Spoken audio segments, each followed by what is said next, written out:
Hello दोस्तों, स्वागत है आपका सनवाज लर्निंग लैब में।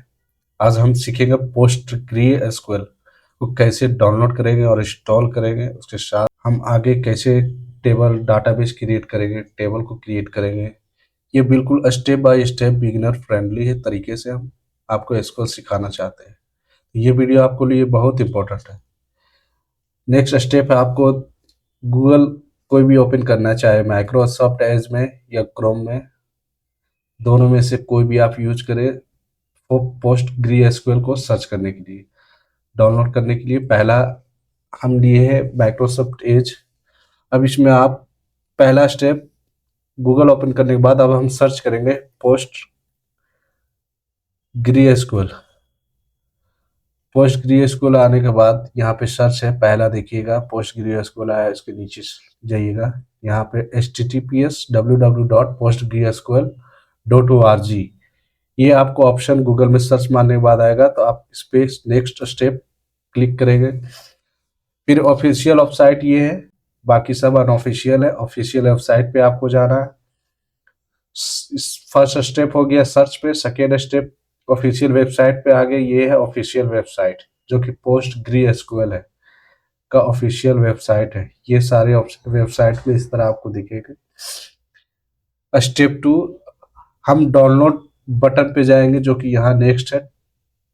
डाउनलोड आपके पास अगर कोई तरह का अलग अलग ऑपरेटिंग सिस्टम है, जैसे लिनक्स है, मैक है, विंडोज है, बीएसडी है, सोलरिस है, आपके पास जिस तरह का भी ऑपरेटिंग सिस्टम डाउनलोड है आपके पास, उस तरह का डाउनलोड करना है। लिनक्स है तो आप लिनक्स पे क्लिक करेंगे, मैक है तो मैक पे, विंडोज है तो विंडोज। मेरे पास विंडोज ऑपरेटिंग सिस्टम है, इसलिए हम विंडोज ऑपरेटिंग सिस्टम पे क्लिक करेंगे। नेक्स्ट, अगर विंडोज ऑपरेटिंग सिस्टम पे मैंने क्लिक किया, उसी तरह मैक पे आपको भी करना है। नेक्स्ट स्टेप है डाउनलोड दी इंस्टॉलर। आपको इस इंस्टॉलर पे क्लिक कर लेना है।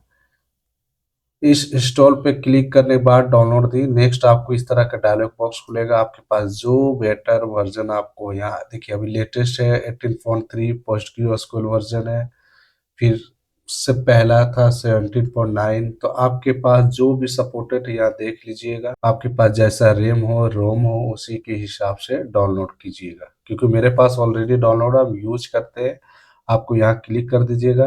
क्लिक करने के बाद आपके पास 550 MB लगभग होगा, वो डाउनलोड होगा। डाउनलोड होने के बाद नेक्स्ट यहाँ पे आप पे डाउनलोड के ऑप्शन पे आ जाएगा। यहाँ पे डाउनलोड देखिए मेरे में पोस्टग्रेसक्यूएल डाउनलोड है। आपको इस डाउनलोड ऑप्शन यहाँ पे दिख गया। डाउनलोड होने के बाद डबल क्लिक करना है। डाउनलोड होने के बाद आप इस पे डबल क्लिक करेंगे तो आपके पास यस का ऑप्शन आएगा। यस के ऑप्शन पे क्लिक करने के बाद आपको क्या है, वहाँ पे एक पासवर्ड सेटअप का ऑप्शन आएगा। पासवर्ड सेटअप आप कीजिएगा, उसको हमेशा याद रखिएगा, 1 2 3 4 या कुछ अलग पासवर्ड डाल दीजिएगा। पोर्ट नंबर भी आएगा, उसको याद रखना है, क्योंकि अगला नेक्स्ट हम बताएंगे कि वहाँ क्या जरूरत होगा। फिर आपके पास पासवर्ड भी डाल दिए, सब फिनिश हो जाएगा तो ऑटोमेटिक आपका इंस्टॉल कंप्लीट हो जाएगा। अब क्या करना है, इंस्टॉल होने के बाद हम नेक्स्ट जाएंगे नीचे। यहाँ पे दिख रहा है आपको विंडोज सर्च बार है, यहाँ पे आप pgadmin4 सर्च मारेंगे।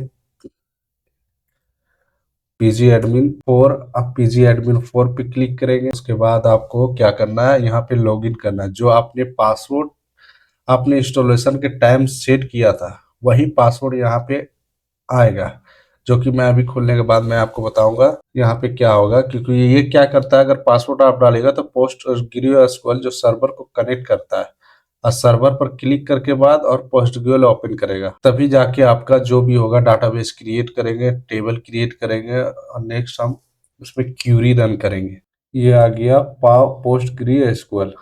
यहाँ पे आप क्लिक कीजिएगा तो इस तरह का पासवर्ड आएगा। अब हम पासवर्ड डाल देंगे, जो भी आपने पासवर्ड सेट किया है। पासवर्ड डालने के बाद आप यहाँ पे क्लिक कर दें, आपका क्यूरी खुल जाएगा। अब यहाँ पे आपको देखना ये क्या है, यहाँ क्यूरी रन होगा। ये आपको दिख रहा है बॉक्स, इसमें आपको आउटपुट दिखेगा। ये हमारा ओपन हुआ क्यूरी। अब आपको यहाँ देखना है सारे डाटाबेस रहते हैं, कौन कौन से पहले से, अगर आपने कोई क्यूरी किया हुआ पहले से, डाटाबेस क्रिएट किया हुआ है, तो यहाँ पे आपको डाटाबेस दिखेगा कि ये क्या, एक डाटाबेस ऑलरेडी पहले से क्रिएट होगा। अगर आप इंस्टॉल करोगे नए नए, ये आपको इसी तरह दिखेगा। आपको क्या करना है, इस पे फर्स्ट क्यूरी करना है।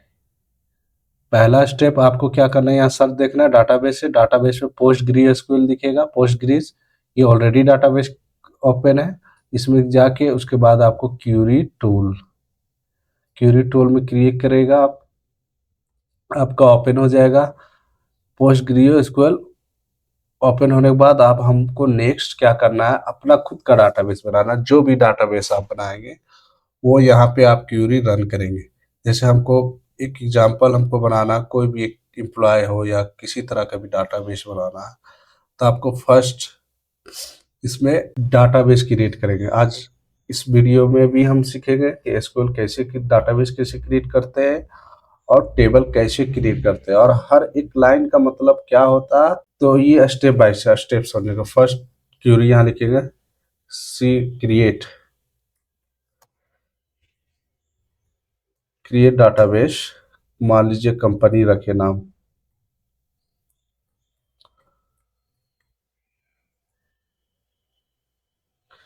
क्रिएट डाटाबेस कंपनी, ये मेरा डाटाबेस है जो कि हम क्रिएट कर रहे हैं। ये कैपिटल में से रहता है क्योंकि डेकोरेट फॉर्म में रहेगा यहाँ पे, सॉरी बेस छूट गया था, डाटाबेस कंपनी, ये मेरा क्रिएट डाटाबेस कंपनी करेंगे। यहाँ पे आपको रन का ऑप्शन आएगा, इसी से हम क्यूरी रन करेंगे। अगर आप क्लिकेबल नहीं कर सकते डायरेक्ट F5 यूज कर सकते हो रन का। ये एग्जीक्यूट है, ये एग्जीक्यूट क्यूरी है, Alt+5 ये एक्सप्लेन करेगा क्या है, ये कमिट करेगा, ये सेटिंग है। यहाँ पे फाइल होगा, ओपन कर सकते हैं, जो भी है पहला इसमें सेव कर सकते हैं। अब हमको क्या करना, पहले याद रखना जिस क्यूरी को हमको रन करना उसको सेलेक्ट करना। मान लीजिए अब यहाँ एक ही है तो एक ही होगा, मान लो नेक्स्ट अगला में हम अगला अगला क्यूरी करेंगे तो ढेर सारा रहेगा। क्यूरेट क्यूरी करेंगे, क्यूरेट डाटाबेस हो गया। देखिए यहाँ 2 सेकेंड 449 मिली सेकेंड लगा इसको क्यूरी रिटर्न करने के लिए। सक्सेसफुल क्यूरी रिटर्न हो गया।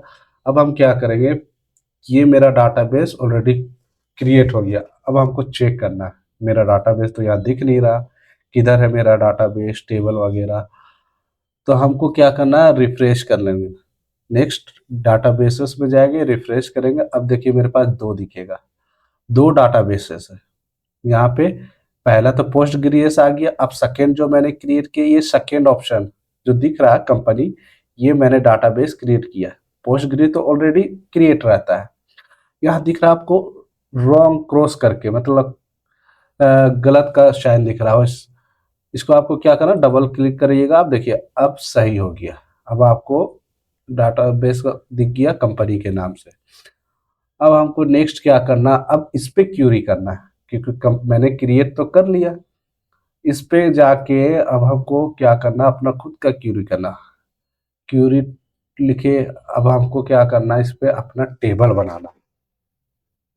तो चाहिए सबसे पहले कोड देख, इसमें से हमको रन करना होगा क्योंकि डाटाबेस तो क्रिएट कर लिए कंपनी का। अब हमको टेबल क्रिएट करना है, फिर हम टेबल देखेंगे कहाँ पे टेबल आता है। तो फर्स्ट हम क्या करेंगे, क्रिएट टेबल करेंगे, क्रिएट टेबल, क्रिएट टेबल। अब हम क्या करेंगे उसके बाद, ये फर्स्ट कभी भी अगर कोई भी सिंटेक्स लिख रहे हो उसको बेटर अच्छा है कि इसको बड़ा में लिख लीजिए ताकि आपको अच्छा कोड दिखे, समझदारी टाइप लगे कि हाँ सही में कोड अच्छा वेरिएबल टाइप आपने क्रिएट किया है। तो फर्स्ट क्रिएट टेबल किए, उसके बाद मैं टेबल का नाम लिखेंगे। जैसे पहले डाटाबेस कंपनी था, अब टेबल बनाना। तो फॉर एग्जांपल स्कूल कॉलेजेस या एम्प्लॉय कुछ तरह का था, हम एम्प्लॉय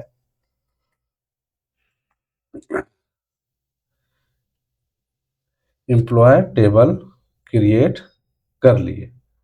अब हमको क्या करना है, इस तरह का बंद कर देना है।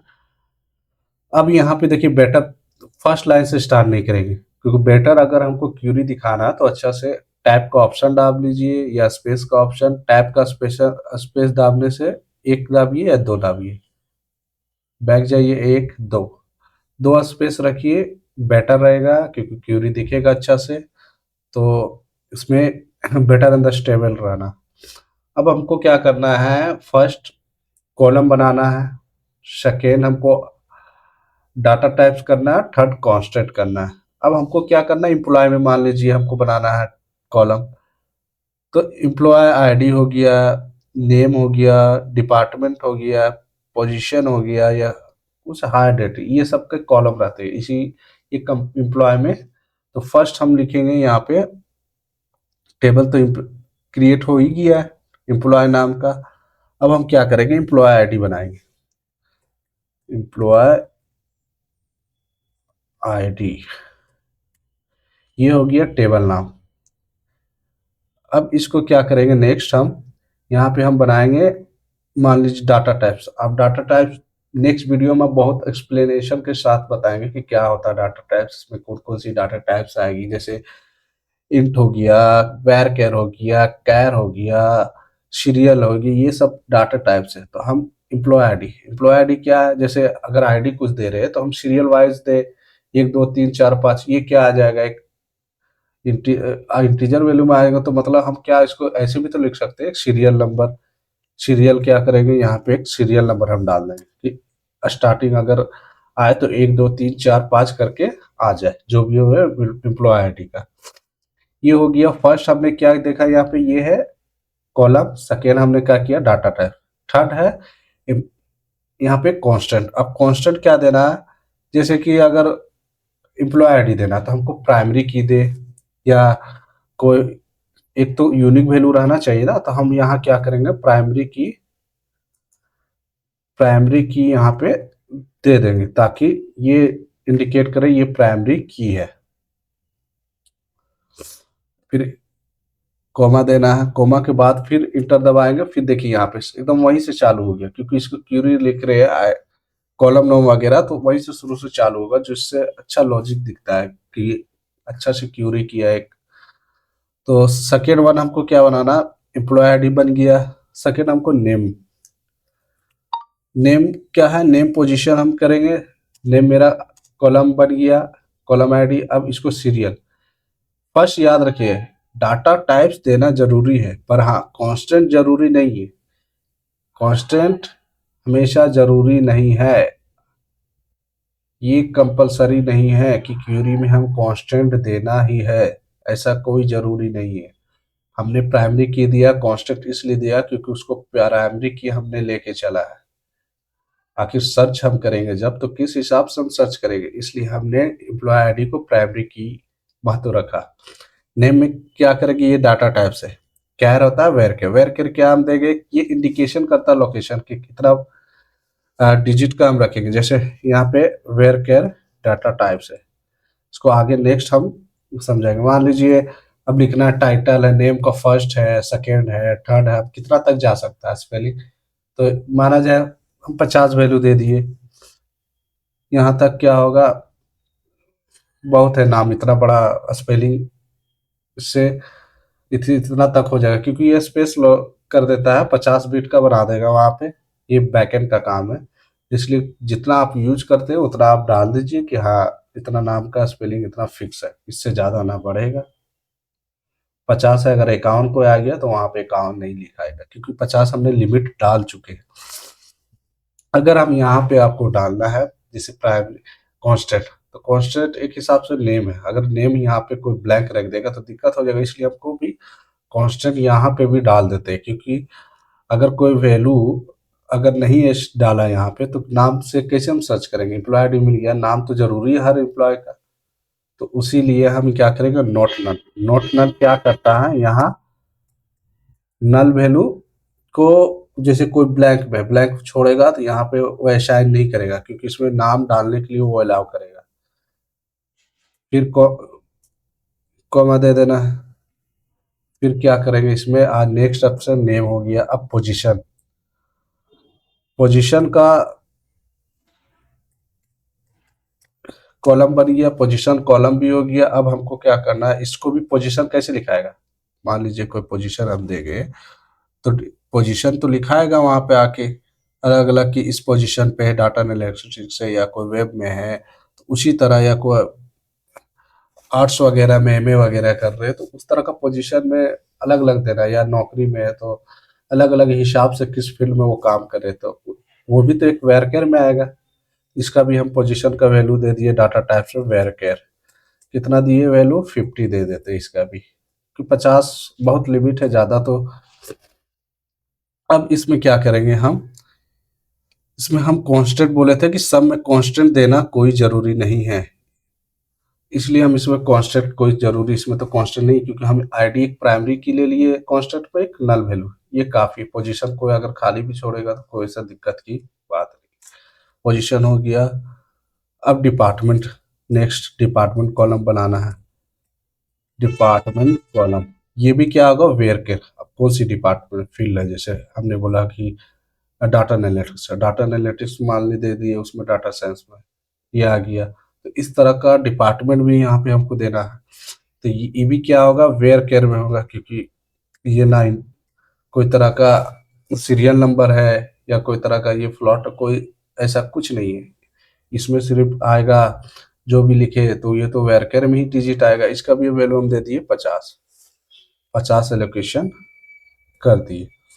अब नेक्स्ट है डिपार्टमेंट के बाद हमको क्या देना, हायर डेट, कब हायरिंग हुआ था।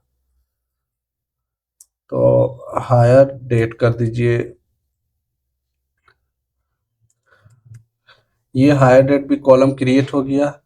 अब ये मेन है कि इसका जो है हायर डेट का ये क्या डाटा टाइप रखता है। हायर डेट हमेशा वेरकेट नहीं रहेगा, क्योंकि ये लिखाएगा 2026 10 जो भी महीना है ऐसे करके, ये डेट के फॉर्मेट में इसका डाटा टाइप रहता है। तो ये डेट इसका डाटा टाइप है हर एक डेट का। अब हम क्या करेंगे, इसमें भी हम नॉर्मल कोई भी कांस्टेंट रखना नहीं है। नेक्स्ट हम सैलरी दे दिए, सैलरी, SALRY सैलरी हो गया। सैलरी क्या करेंगे, इसका डाटा टाइप न्यूमेरिक रहेगा, क्योंकि ये सैलरी तो रहेगा डिजिट में। जैसे मान लीजिए 165 दे दिए, 1,50,000 70,000 जो भी है, ये तो क्या फॉर्म में रहेगा, न्यूमेरिक। अब इसको हम क्या करना, ब्रैकेट में हमेशा डेसिमल डिसाइड करना कि डेसिमल पॉइंट पे रहेगा। अगर आगे फ्लोट पे 10 के डेसिमल पॉइंट पे इसको रख दिया। अब लास्ट है 10 के रह गया। अब क्या करना, ये हम सब ब्रैकेट इसमें दिए थे जो भी है, एपोस्ट्रॉफी एपोस्ट्रॉफी दिए थे ये अलग अलग। लास्ट में एपोस्ट्रॉफी नहीं देना, अब यहाँ पे डायरेक्ट आएगा। डायरेक्ट करके अब हम क्या करेंगे, क्रिएट। ये मेरा क्यूरी, अब देखिए कितना अच्छा लग रहा है।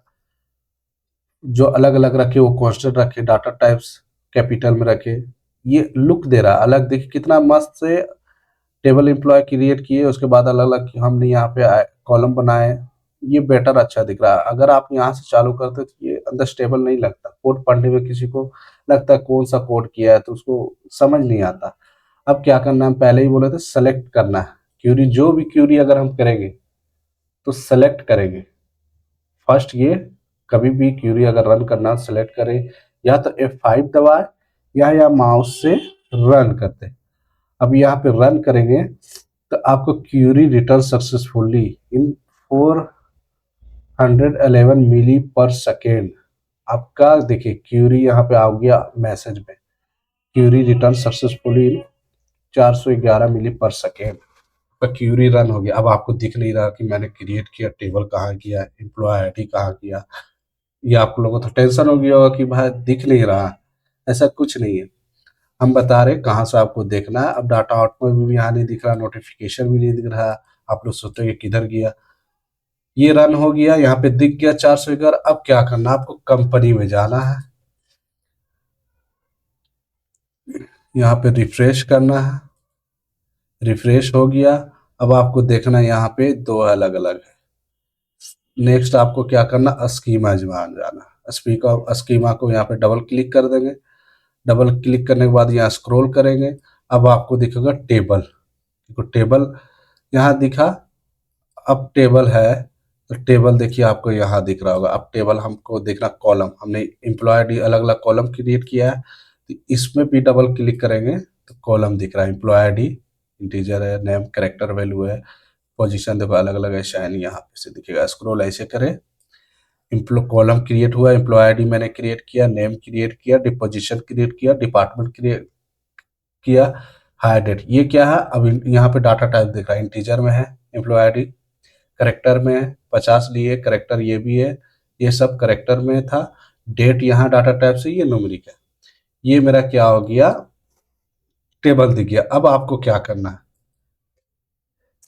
नेक्स्ट, अब यहाँ तो आपको नीचे शो नहीं कर रहा, हड़बड़ाने की दिक्कत को नहीं, हमने बोला था कि सेलेक्ट, सेलेक्ट का यूज करेंगे। सेलेक्ट, आपको क्या करना है, स्टेरिश लेना है, स्टार, फिर फ्रॉम करना है, क्या करना है, मैंने बनाया है टेबल एम्प्लॉय, एम्प्लॉय लेना है, एम्प्लॉय, मैंने इतना कर लिया, क्या है, क्रिएट टेबल एम्प्लॉय, इतना लिख लिया। अब इसमें हमको लिखने के बाद हमको देखना है कि टेबल रियली क्रिएट हुआ कि नहीं।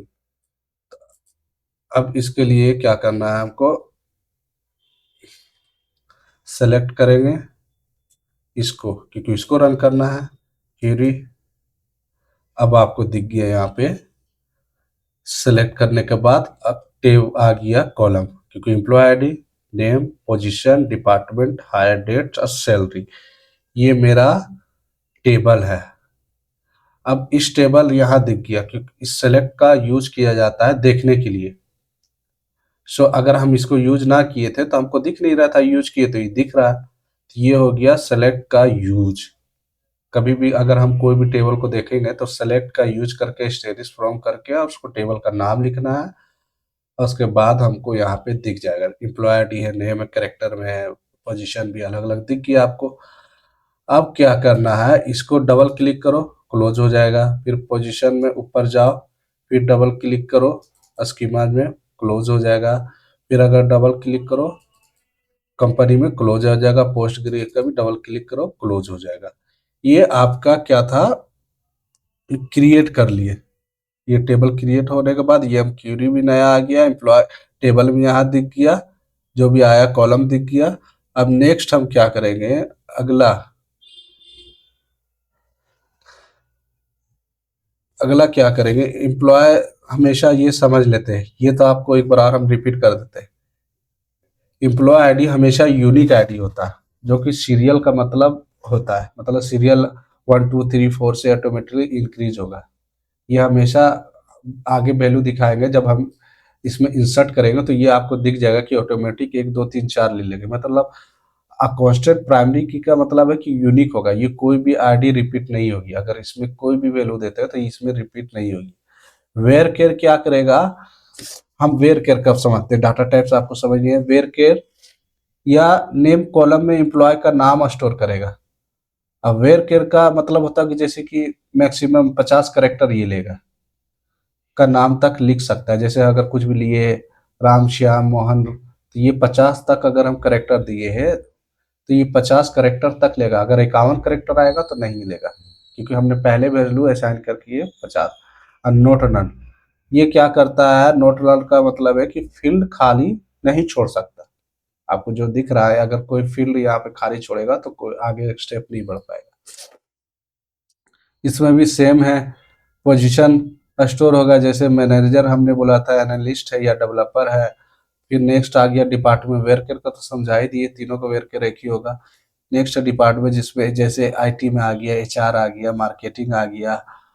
और नेक्स्ट क्या है, ये डेट कॉलम मैंने बनाया है। डेट क्या करता है, एम्प्लॉय की ज्वाइनिंग डेट को स्टोर होती है, जो कि ये दिखाता है हमको कि कौन सा डेट में ज्वाइन हुए। इसमें कॉन्स्टेंट लगाना कोई जरूरी नहीं है। सैलरी भी हम न्यूमेरिक में रखे हैं, जैसे 10/2। इसमें क्या करता है, इसमें एम्प्लॉय की सैलरी स्टोर होती है। 10 का मतलब टोटल डिजिट हो गया जो डेसिमल्स पहले, और 2 का मतलब हो गया डेसिमल के बाद का डिजिट।